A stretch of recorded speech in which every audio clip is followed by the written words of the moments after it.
Jai Jinendra, everyone. Yes. This is the last online session we're going to have with our esteemed professor, Prof. Alan. And we have quite a good list of questions. Okay. And does anybody want to say anything before we start?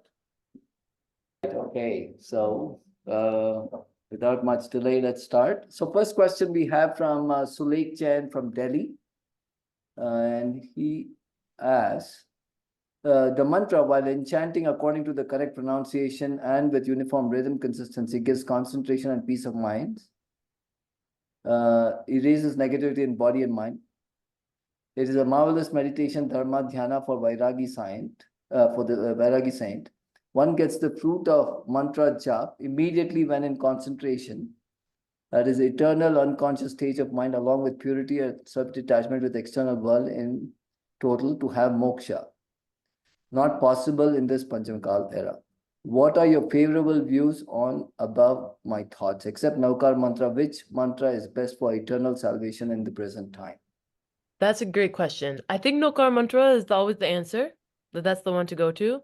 But again, if you've been through all the lectures now, you know that there are different mantras for different types of jains. So if you are,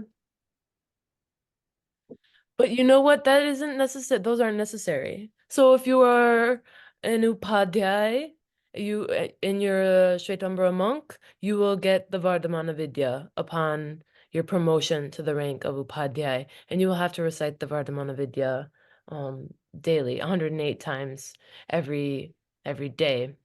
That's a requirement of that particular type of monk. If you are an acharya, you have to recite the Suri mantra the same, 108 times a day. It's a requirement. Along with their other requirements, pratikraman, etc., they have to recite this mantra 108 times a day.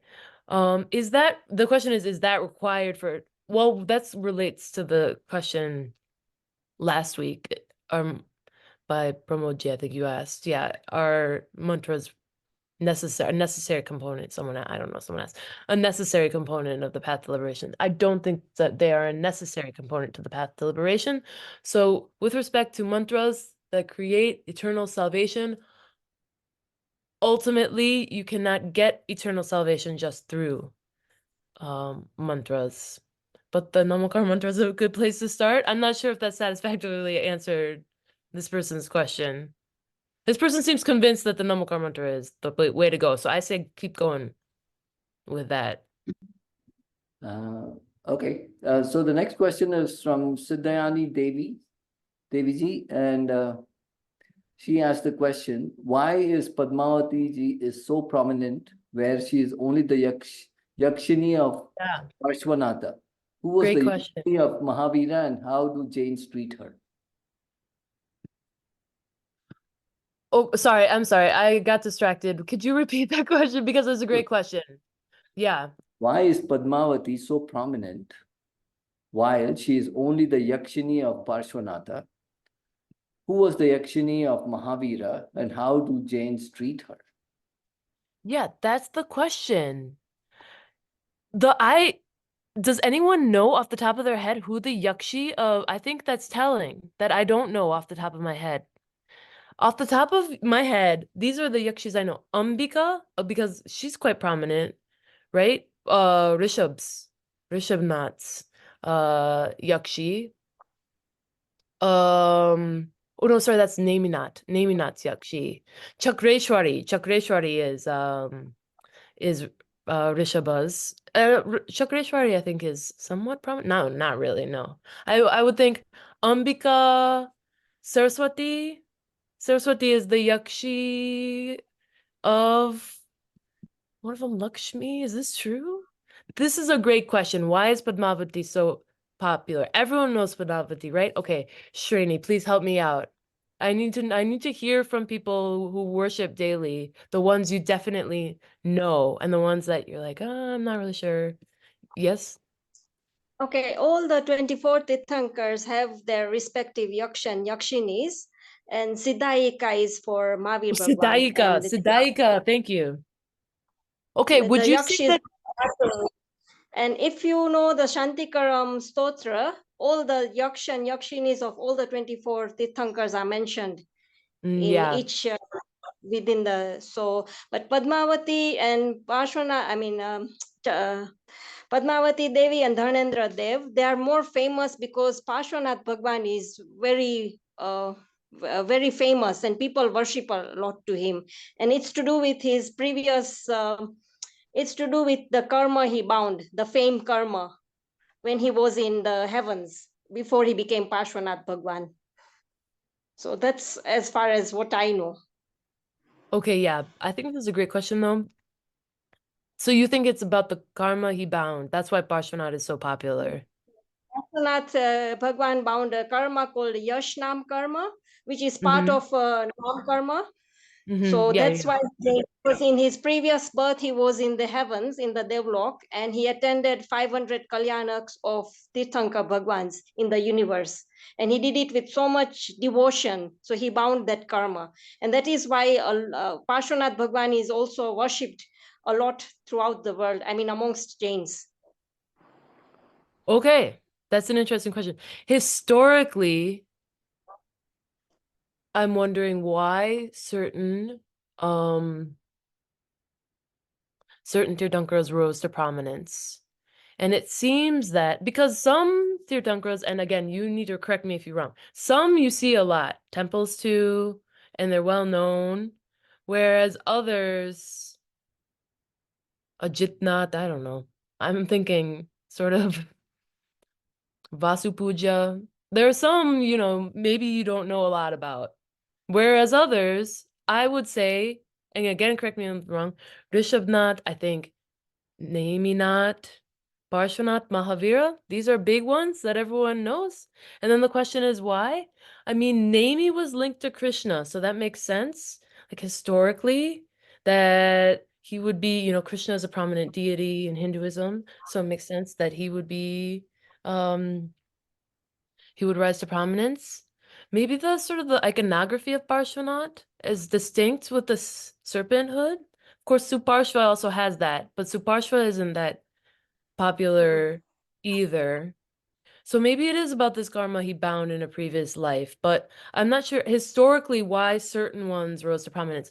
I know Jains say that they worship certain Tirthankars because of astrological reasons, but that should mean that all Tirthankars are getting, rising to prominence because certain people are devoted to certain Tirthankars because of astrological reasons. Or, for example, our temple in Atlanta, because of astrological reasons, has to be dedicated to Rishabhnath, that kind of thing. So then it should be spread out if it's for astrological reasons that certain Tirthankaras are so associated with certain places or certain people. So I think that is an area of research. Chandraprabha, is he people tell you, please, I would love feedback on this. Pramodji, what do you think? Oh,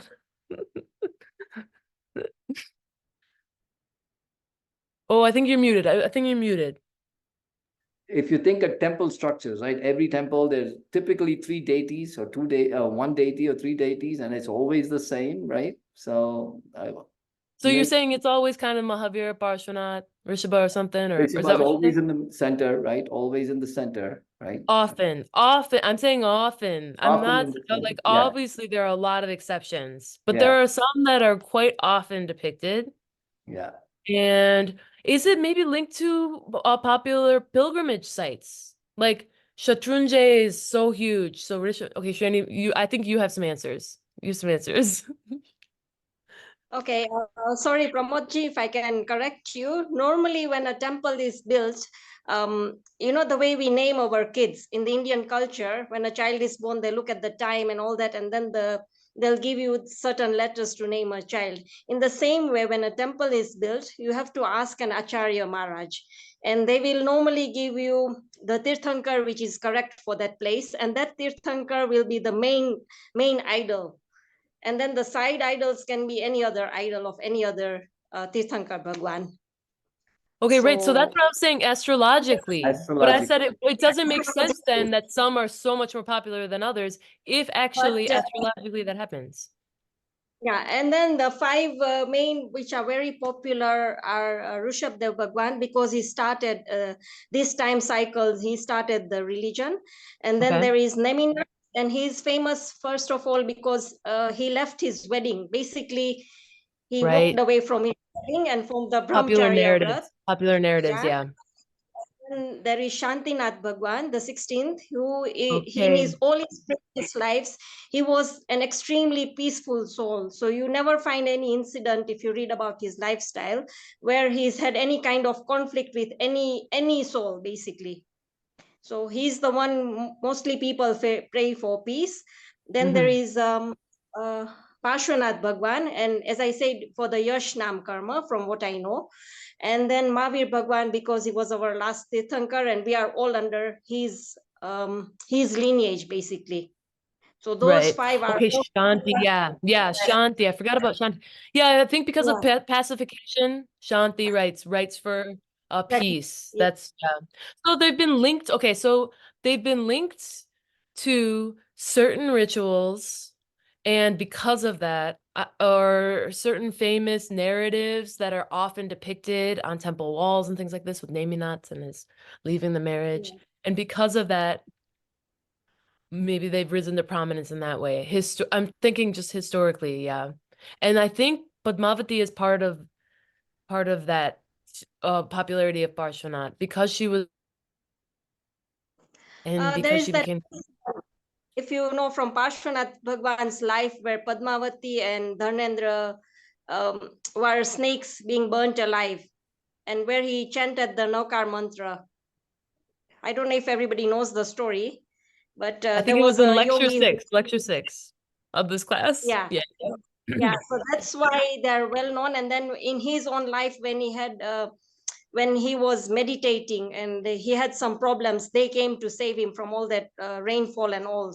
But that's what I know. And what they say is, even now, when you sort of bow with a lot of devotion and you have problems, they are even there. They will be, even in this day and age, they will help you out. That's what people believe, and I think people have had incidences where they've experienced it. So that's why they are very. Definitely. So I hope this helps everyone out. Oh, This yeah. list of yakshas and yakshinis is very helpful. But again, I think some are immediately, you immediately recognize, and then some maybe Siddhaika, yeah.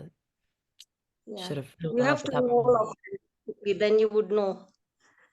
Yeah, but that's the thing is, so that's the other thing is, I think if I were in the temple reciting these every day, then I would know. But what I'm doing is going to the temple and I'm seeing the ones that are popularly depicted, rather than, for example, I can't list all the Chobis. I cannot list from front to back all the Tirthankaras in that way. Whereas if people are reciting Logas or something every day, obviously they can.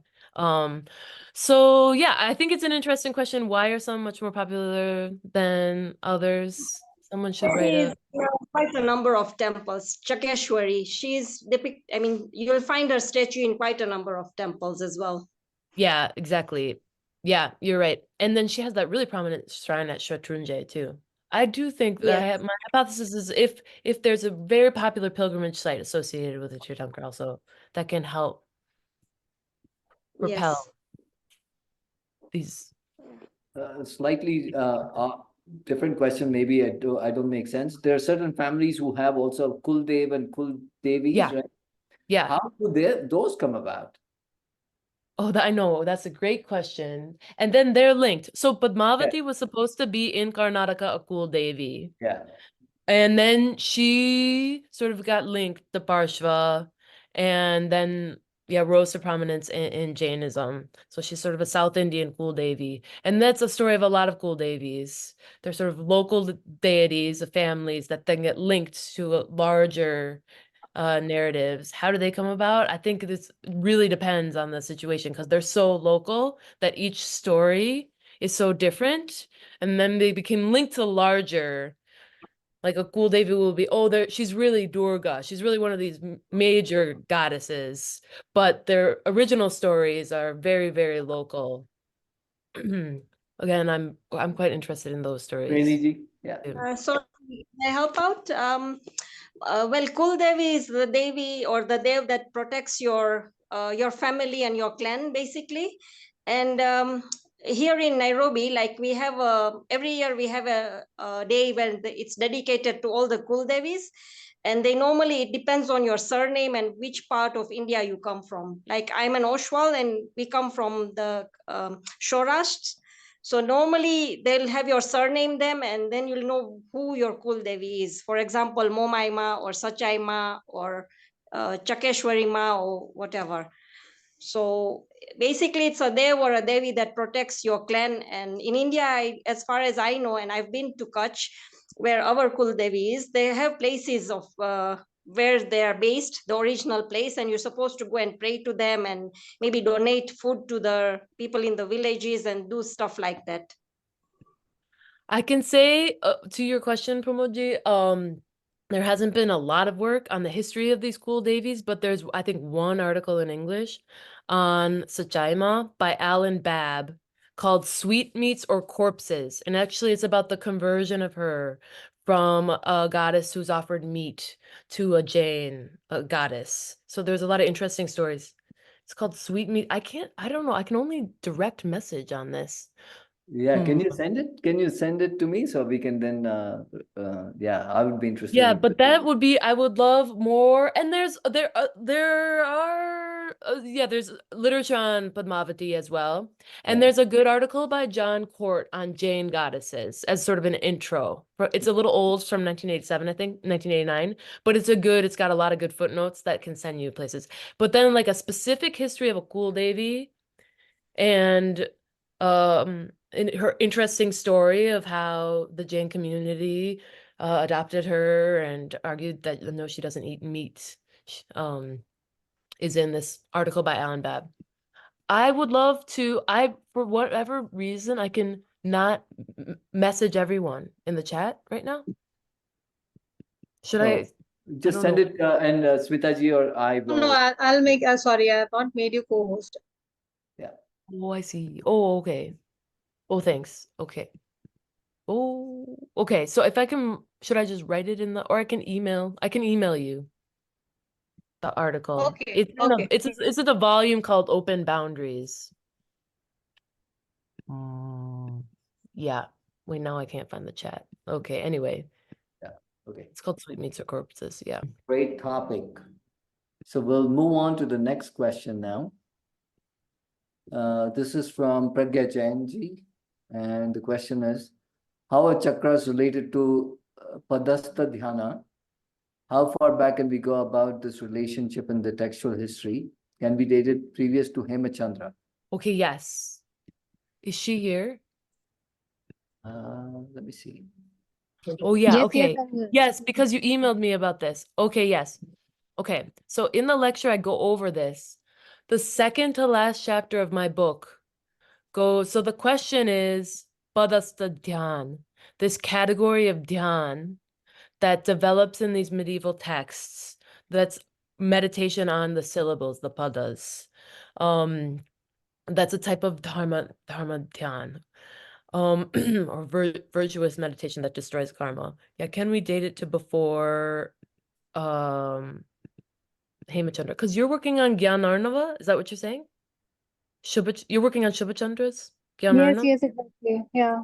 Well, first off, he's before Hemachandra, don't you think? I mean, that's sort of a controversy, but I think it's very But he does clear. not talk about chakras, does he? Oh, chakras like the subtle body. He does. I think he does. Oh, I see what you're saying. Okay. I see what you're saying. That sort of chakras. Yeah, sorry. I was thinking like Siddha chakra kind of thing. Okay, like chakras in the subtle body. Right. Okay, that's a great question. That's a great question. Because Amita Gati, all these people, Ramasena, all these Digambaras on whom Hemachandra is drawing aren't. Oh, you know who has Yashastilaka?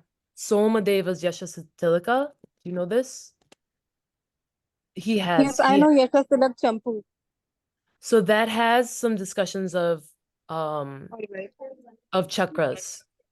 All right. I'll So look we into it. have, yeah, look at that. I think that I have written in my own article on that.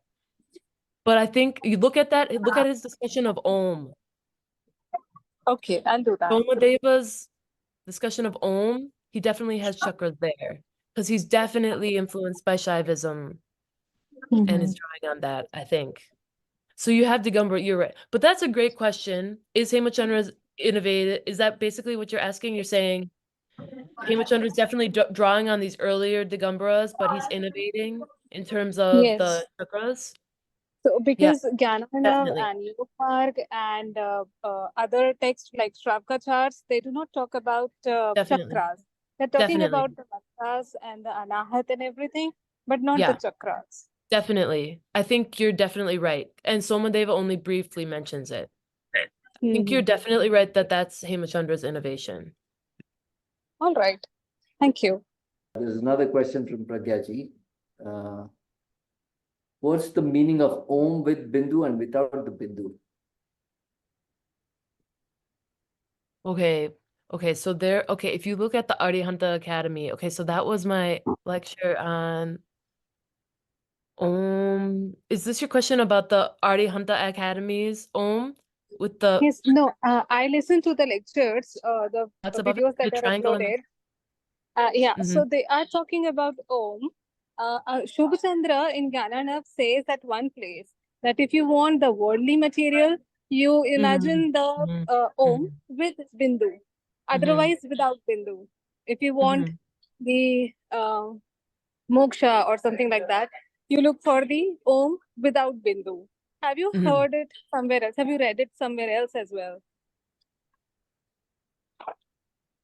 Have you ever seen Om without Bindu?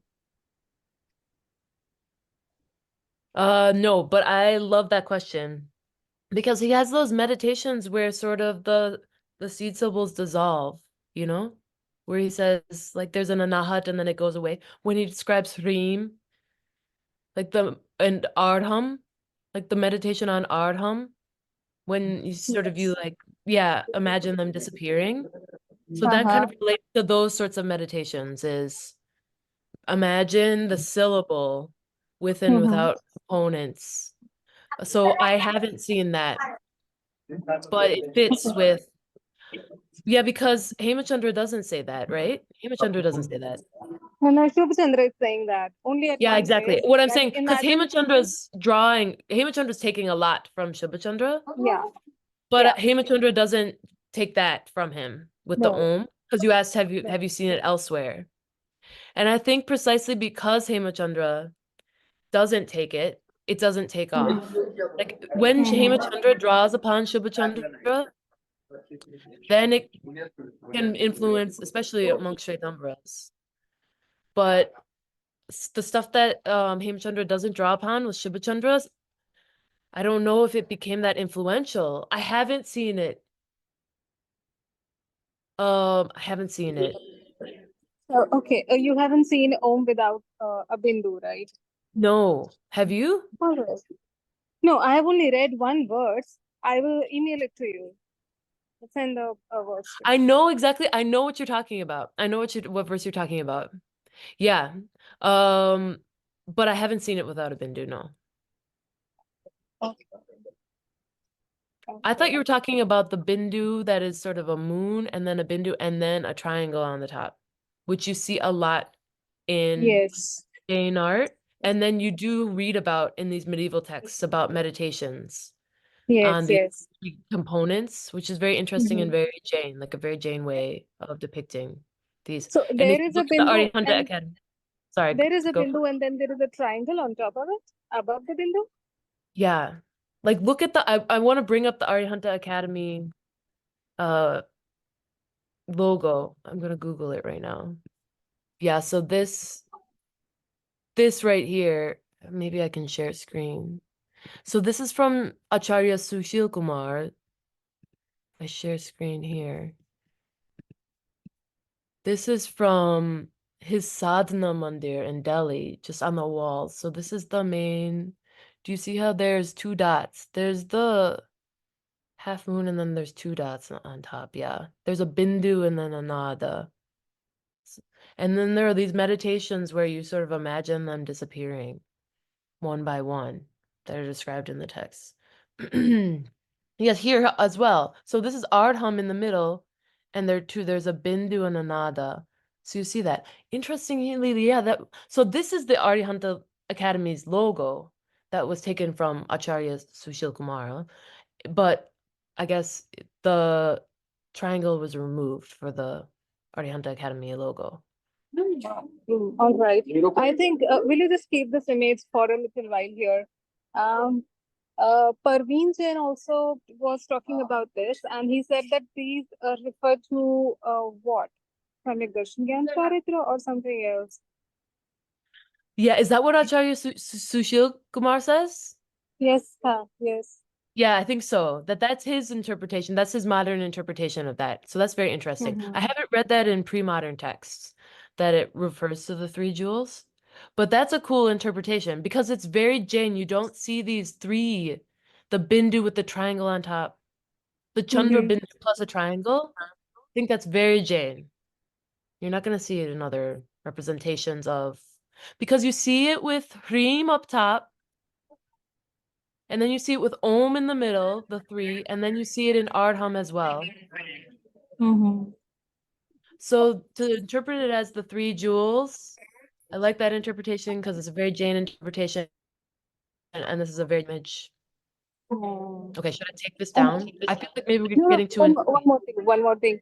okay. This avagraha before Ram is Kala.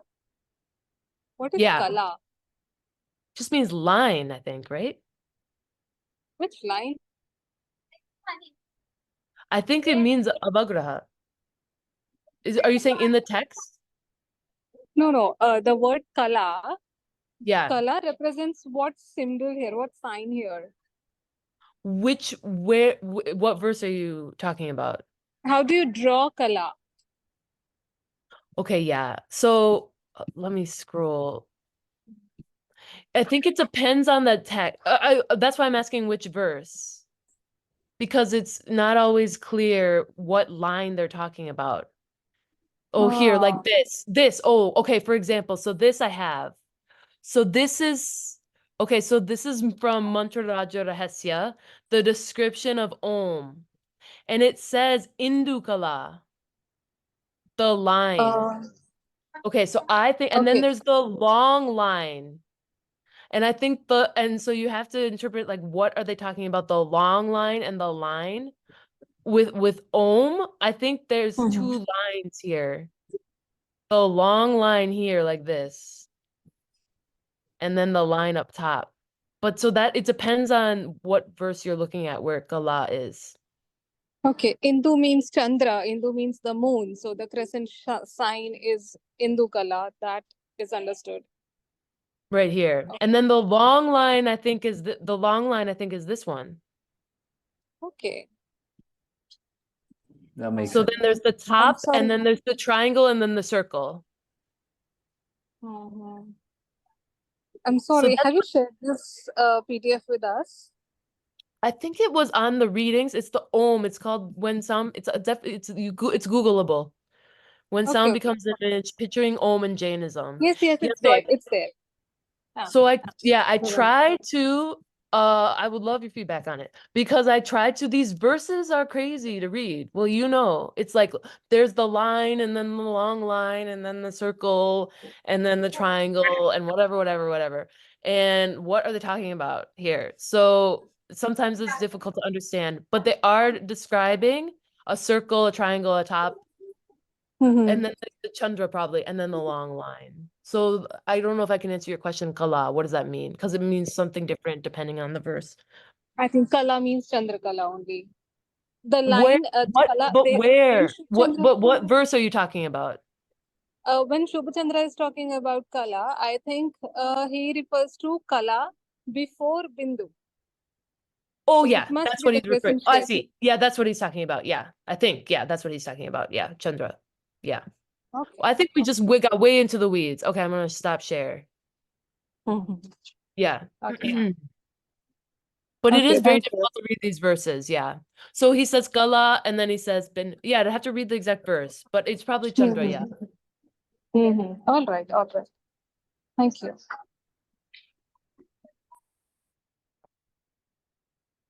Very informative, I don't me know. at least. I have. We're going to move to Priyadarshana Shahji. And then we'll come back to, I think Pragya ji has another question. So, do Jain mantra, I think we briefly touched upon this, but I'll still ask this. Do Jain mantras have to be chanted by me, or can I listen to them from a recording to get any yeah. benefit out of this? I think you can. There are a lot. Yeah, there are a lot of stories of people who just hear. For example, the story of Parshvanath, who saves the Dharnendra and Padmavati, future Dharnendra and Padmavati, from the flames of an evil, not an an ascetic from the fires. He just chants it, and then they are reborn as Nagas. So yes, definitely, there's benefit in just hearing it, I think is the answer.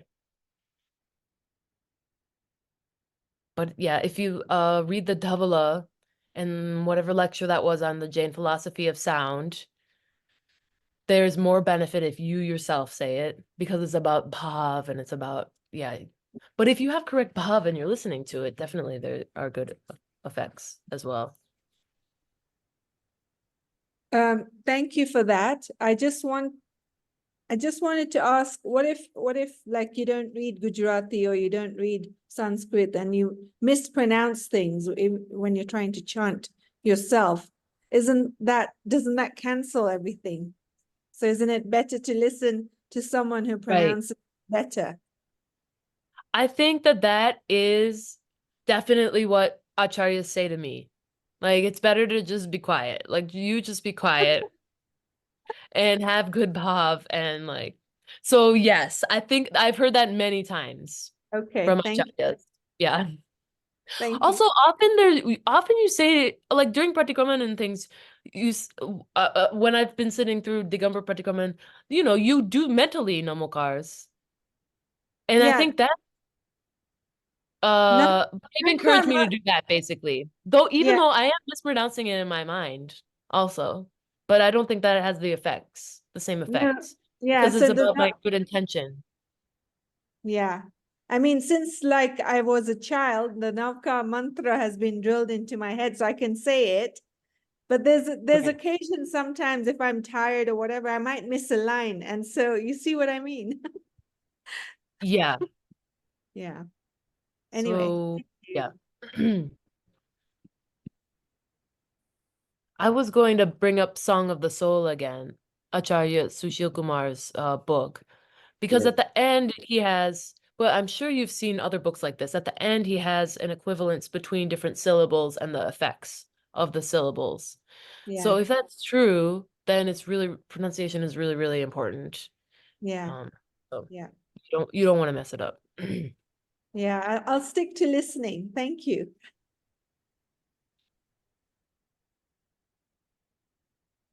Thank you, Priyadarshana ji. There's a hand up, Namrata. Oh, Namrata ji. Yeah. Yeah, I just wanted to add to Priyaji's question. A lot of importance is given to Kantastha. Kantastha is when you study the mantra and you get it ingrained in you. So that nothing can beat that, is what that all the Sahibjis and everybody says. But yeah, in case if you're not able to pronounce it, then it's best to listen to it. That's equally good, yes, of course. And that's what they say. If you cannot do punya, it's not that important to do punya. Equally important is to avoid the path. I don't know if you get that. Okay, if you're not able to contest it and bring it out but exactly the same, you get a lot of punya if you do it that way. But then if you're not able to do it, don't do it the wrong way. It's better to avoid it, as even Professor had told. Acharya ji was saying it's okay if you just be and just listen to the perfect ones. Yes. And it's, of course, nothing can beat if you can memorize the whole thing and say it by yourself.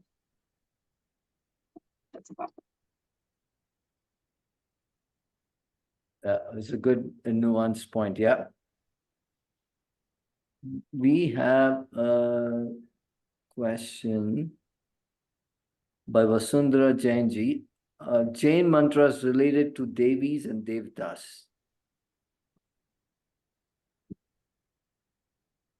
Vasundhara ji. Yeah, that's the question.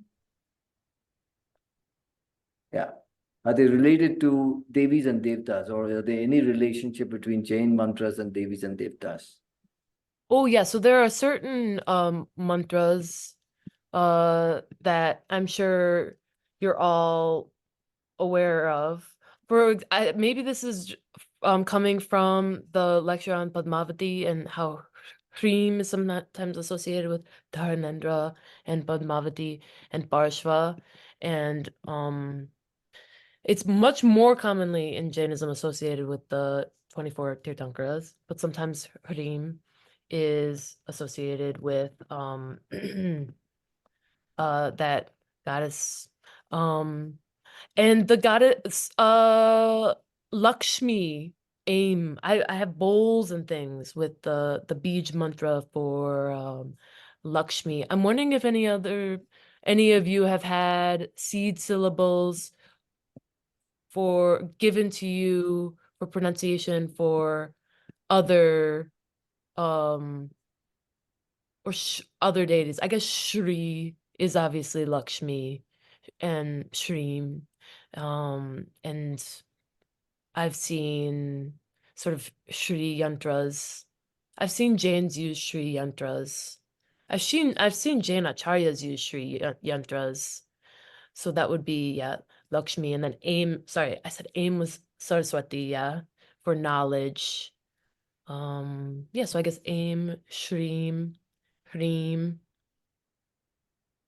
There are these Bij mantras associated with different goddesses is one answer. And then I'm thinking of like yakshas and yakshinis. I don't know of specific like Bij mantras for yakshas and yakshinis, other than Hrim being associated with Padmavati sometimes.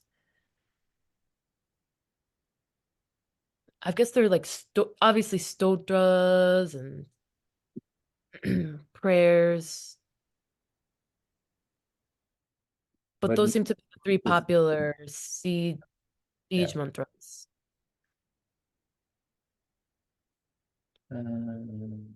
Yep. Okay. I was And hoping someone would raise their hand Any because I yeah. know that people are getting these mantras from monks and nuns and things. Yeah, Sorry, Sriniji. maybe.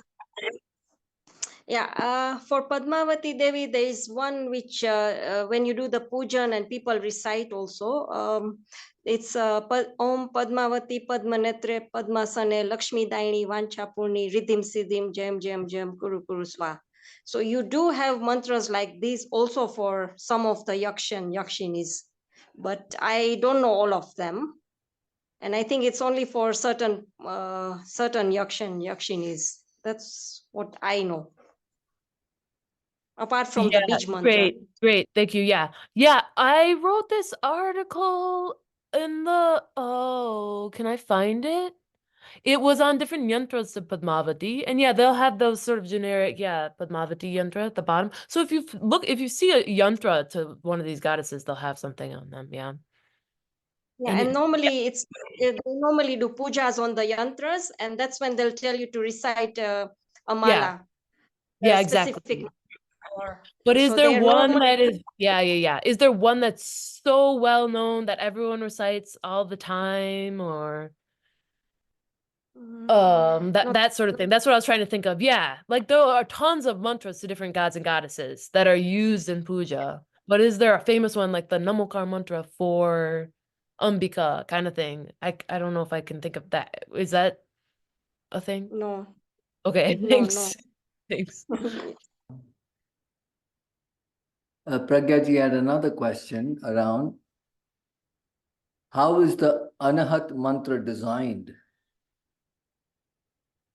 Oh, actually, Anahat mantra. Yeah.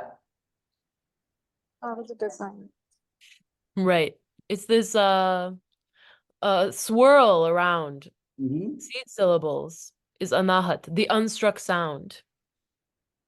So these yogic texts on meditation describe, for example, Om. At the end of meditation on Om, there's the anahat. There's that which is like so resonates in silence after the Om. And that's the ultimate in these meditation texts because you want to get beyond. You want to get beyond sound. You want to get liberation. So Jains represent, I think this is the question, it with these swirls. I'm just going to Google Siddha Chakra and bring this up and see if I can find it. The first thing, Wikipedia. Or maybe I can find it. Yeah, I mean, yeah. It's hard to see in this. Okay, I'm going to bring up my picturing Om again. Let's see if I can find this.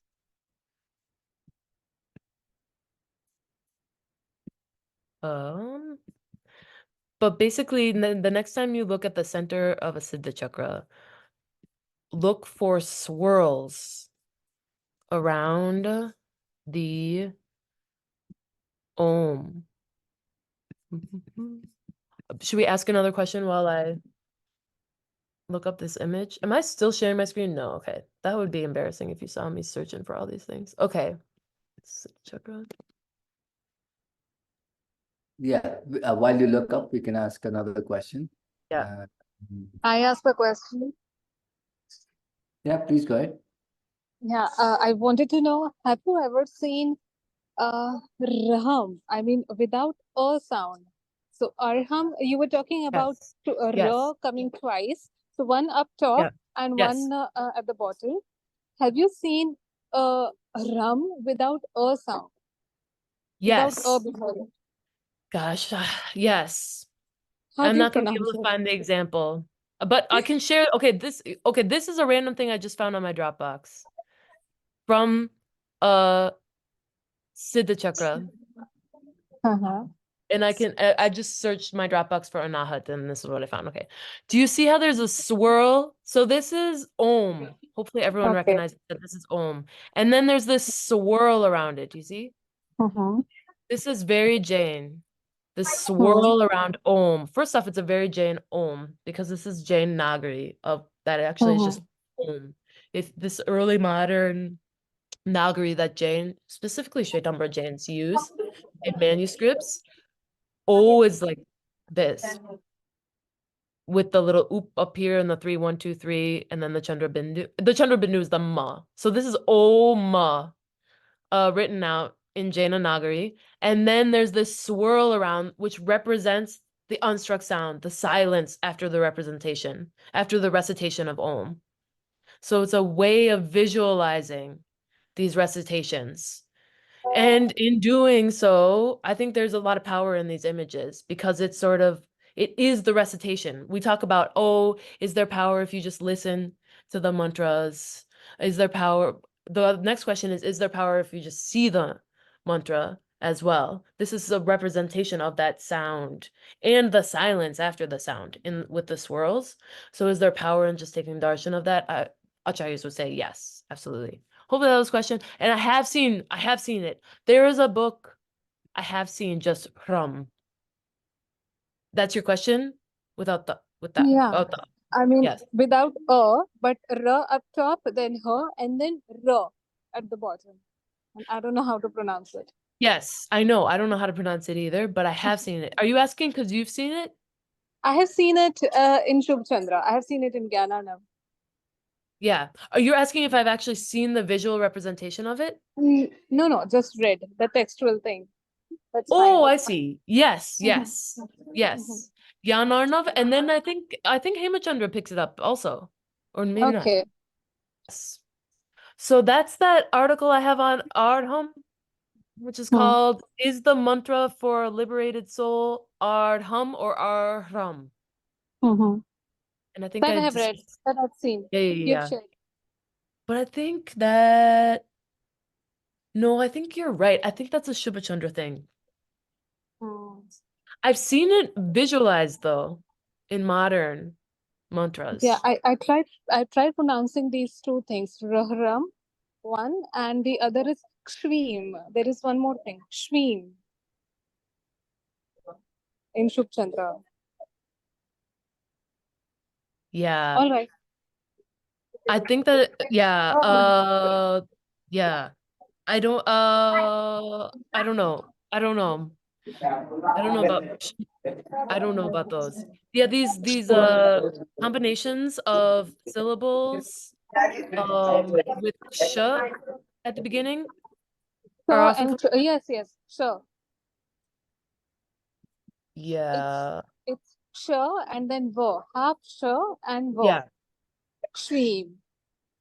Yeah, okay. That, yeah, I've seen that in variations, like at the center of the Rishi Mandal Yantra, associated with the goddesses of the directions. I don't know about the mantras and yantras. I have only read this in Shubh Chandra that this is the only Beej mantra. So Oh. if you want to chant on only one mantra, Shveem is everything. Mhm. Yeah, I think he's getting that from Shaivas. I think I can send you an article on that. I think he's getting that from Okay. Shaivas. Let me try to find this. But yeah, that's going to take me a little while to find that article, but I can't do that now, but I can email you. Yes. So Neeraj Jain ji asks, we have karmic repercussions of our thought, speech, and actions. My guess is that these repercussions measure in the following degree of actions are greater than speech or greater than thoughts, given the same content. For example, actually killing someone is greater than threatening to kill someone by saying to him, or is greater than thinking of killing someone. I don't know if that's a comment or a question. I'm guessing he's soliciting. Yeah, actually, this is my own hypothesis, kind of. I mean, I've not read it anywhere, but this is what I thought would be true. So I just wanted to know the group's opinion and particularly what Ellen's thoughts are about this. Oh my gosh, I'm trying to download this midterm that I gave my students for,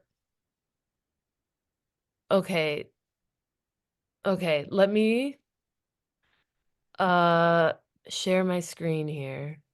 So I taught Intro to Jainism in the fall at Emory University, and we talked about this a lot.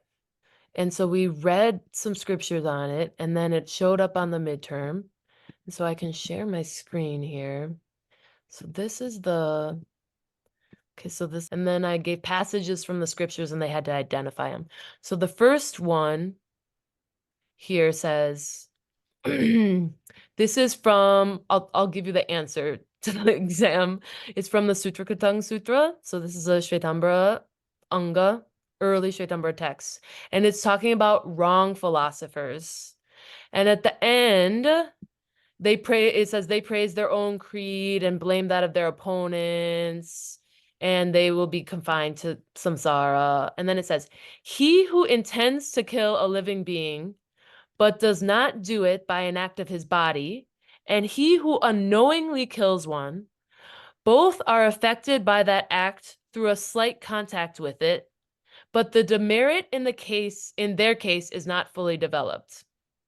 So this is Sutra Katang, really early Shvetambara scripture. So he who intends to kill a living being, but does not do it, who thinks, I want to kill this person, I want to kill this person or whatever, I want to kill this animal, but does not do it. Okay, so that's one. And the next one is the person who unknowingly kills one.